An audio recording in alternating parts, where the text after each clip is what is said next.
That is why you must hold on, not blindly, not passively, but with discernment, with prayer, with an unwavering faith that what God designs cannot be undone by chaos.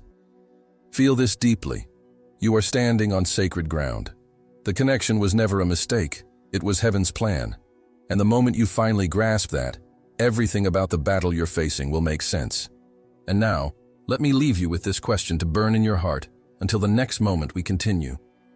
If God himself went through the trouble of weaving your path with this person's path, would you dare treat it as ordinary? Or will you begin to see it as the battlefield it truly is?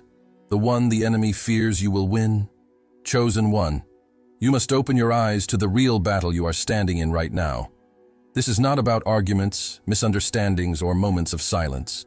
This is not about personality clashes or the wounds that resurface from time to time. What you are experiencing is far deeper, far darker, and far more calculated than what the natural eye can see. The word says clearly, "We wrestle not against flesh and blood, but against principalities, powers, and rulers of darkness." That means the tension you feel, the discouragement that weighs heavy on your chest, the sudden thought of just give up. None of it originates from the person in front of you. It is the enemy, strategically planting seeds of defeat, hoping you will surrender a covenant you have barely begun to understand. The enemy's method is always subtle. He does not show up waving a banner of destruction. Instead, he whispers. He magnifies small problems until they look like impossible mountains. He takes one disagreement and stretches it into a narrative that says, "See, this will never work." He brings back old wounds and disguises them as present truths, making you believe that history is doomed to repeat itself. His strategy is not brute force. It is erosion. He doesn't need to destroy you in one blow. He only needs to wear down your faith, inch by inch, until you willingly let go of what God joined together. And here lies the danger.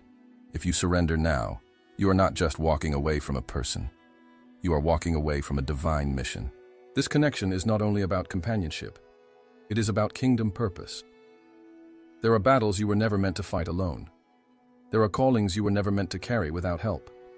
Heaven aligned you with this person for a reason.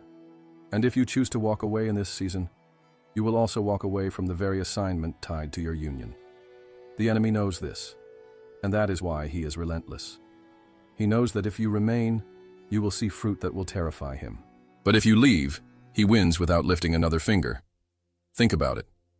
How many times have you considered giving up, only to feel a deep ache inside, as though something greater was pulling you back?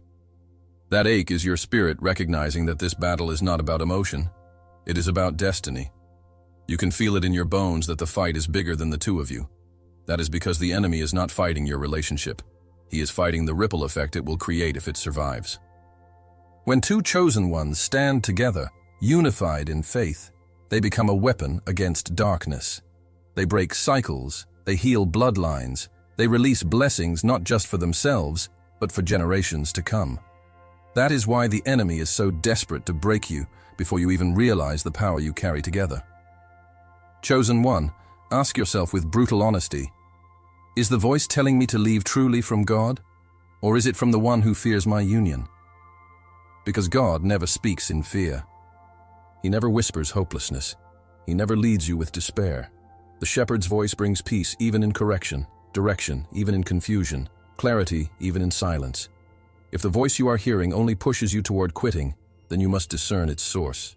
The enemy will mimic logic, he will use emotion, he will disguise defeat as wisdom. But deep down, your spirit knows the difference. Do not be deceived.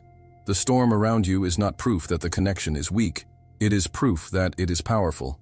If it were meaningless, the enemy would leave you alone.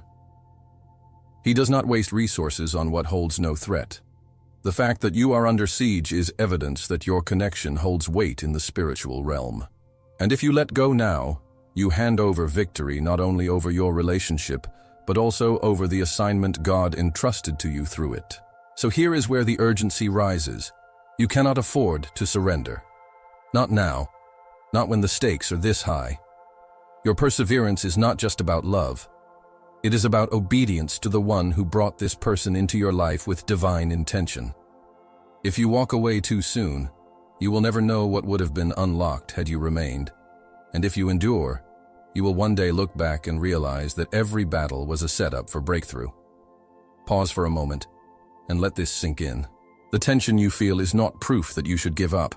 It is proof that you are close to something the enemy fears. The attacks are loud because the purpose is louder.